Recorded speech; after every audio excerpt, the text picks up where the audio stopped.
actually anti-corruption. The thing is, anyway, meron ng mga, meron ng, I think the DOJ is now investigating that. Mas maganda kung halimbawa. Hindi po niya sinagot yung sabi niya anti-corruption siya, pero hindi niya sinagot kung pro-impeachment siya eh. Magkasama dapat yung anti-corruption, pro-impeachment.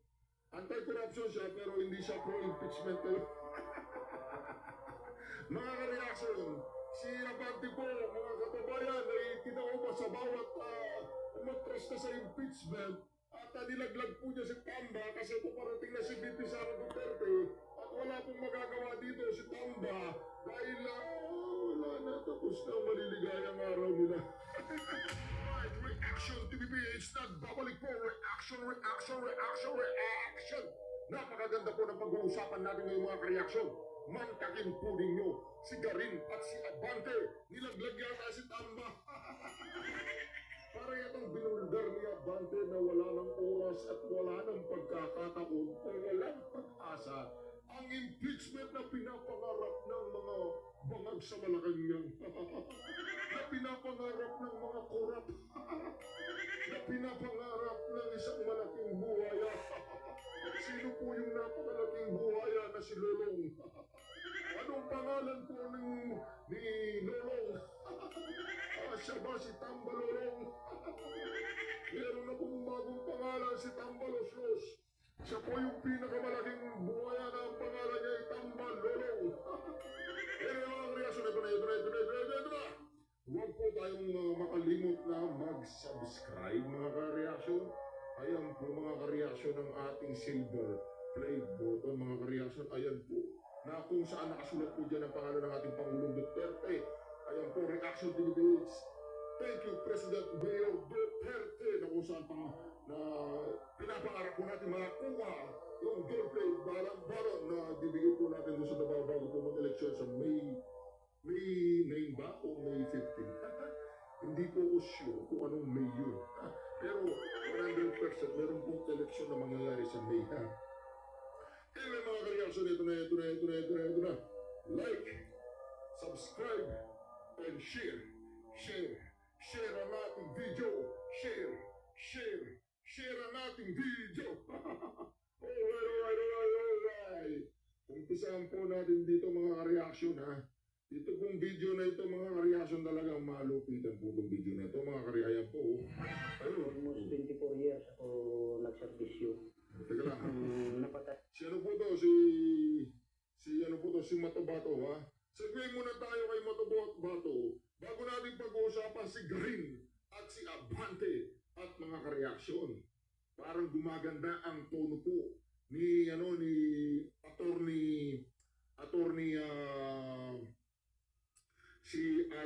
Vic Rodriguez. Parang nagiging totoo yung sinasabi sa akin ng aking idol na si PH Update. Na si Attorney Rodriguez ay okay na okay. Pakinggan po natin mga ka-reaksyon ha. Kasi dito sinusuri po natin ang ating mga kandidatong iboboto. Hindi po tayo basta-basta nagpapatangay sa mga bali-balita. Dito po mga ka-reaksyon, maririnig po natin ang napakagandang talumpati ni Attorney Vic na talagang naantig ang aking puso. Pero bago yan, panoorin muna natin si Matobato, ang dakilang witness ng mga dakilang dilawan at mga pinklawan. Ngayon ginagamit po siya ng mga loyalistang pulpul. Anyway mga ka-reaction, ito na. Okay, pasok Matobato. Almost 24 years ako nagserbisyo.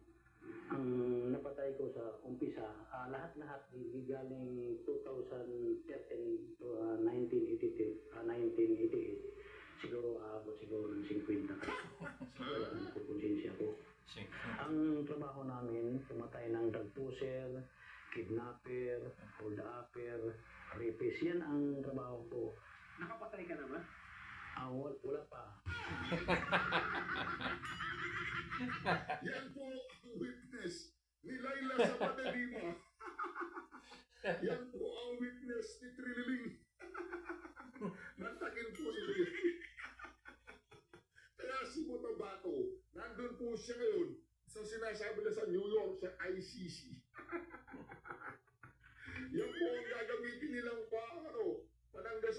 alam mo, nakakatawa itong mga kalaban natin, di ba? Di ba? Play po natin, ha? Almost 24 years ako nagserbisyo. Ang napatay ko sa umpisa, lahat-lahat galing 2013 to 1988. Siguro aabot siguro ng 50 katao. Kaya nagkukonsensya ko. Ang trabaho namin, pumatay ng drug pusher, kidnapper, hold upper, rapist. Yan ang trabaho ko. Nakapatay ka na ba? Wala pa.